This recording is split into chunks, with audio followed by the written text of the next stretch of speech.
Welcome back to another of our boring, no, not boring, are they boring?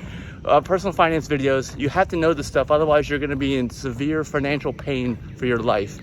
We're trying to give you tips so that your life is easier and better by learning about this personal finance stuff. So we're gonna talk about credit cards. Is there anything good to say about credit cards? Yeah, I get all kinds of points. I get free flights and hotel nights and all kinds of fun stuff. That's the only thing good about it. And I put them on auto pay, so I don't have to worry about carrying cash or anything like that. But that's because I'm good with my money. Has it always been like that for you?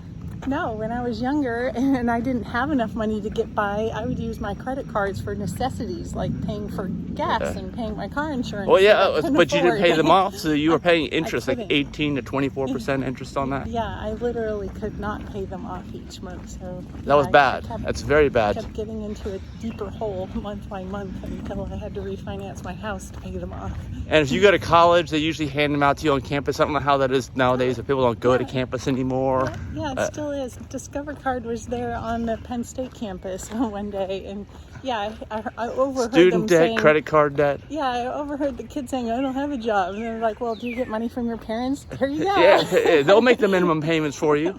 That's all that matters. All you got to do is have some sort of income, even if it's not yours. Yeah, well, this is bad. And actually, there's a psychological aspect to this as well, because if it's kind of like the wealth effect. Like, we've just been through the biggest bull market run in history, and people have been spending and buying things that they probably should never be buying and spending on. That's what happens at the top of a market before it collapses.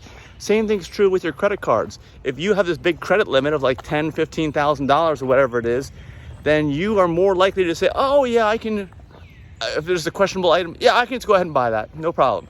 That's the problem. If you lack self-control, which a lot of people do, and have a history of poor decision making, you don't want to get your hands on any credit cards. This is going to amplify your bad behavior, really.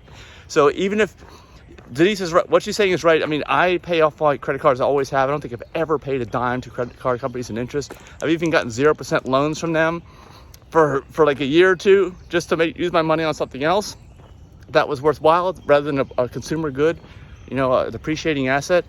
But you really got to know your limits. And the reality is, if you just have cash and you're only using cash bills to buy stuff with, you're going to spend a lot less money, I think. It's just the ease factor. It's so much harder to get that money in your hands and to be able to buy something with it, The speed of money is slowed down when you have cash. It's really sped up to the max when you have credit cards, because it's not only your money, but it's all this, oh, we'll extend you the line of credit, even if you don't have it, no problem. So you can spend and spend and spend, right? Mm-hmm. Did you ever have a problem with self-control, I guess, with credit cards? You think that was it? Or is this that you think the credit card companies are evil because they hand all these credit cards out to people at the beginning of their financial life and then strap them in debt for decades? It's a little bit of both. I don't think Discover Card wanted me to get into debt. I think they were confident that my parents would pay for the bill is all. I think it was rather innocent, but they've got to know that some people are going to be in debt for decades to come after taking that $2,000 credit card and maxing it out. All right, so the bottom line is, if you can pay them off in full, if you can take advantage of their points, your mileage, whatever, if you can get low or no annual fees, unless the rewards are ridiculously high. Usually you still want to go with low or no annual fees. And you pay it off on auto pay at the end of the statement, which means you get almost a 60-day float in some cases on your money. Then do it. But if you cannot be that disciplined, if you're not structured, disciplined, regimented, then forget it. Don't do it. Don't do it at all. Never get them. That's my advice. Anything else? Any closing thoughts? Nope, that's it. All right, bye.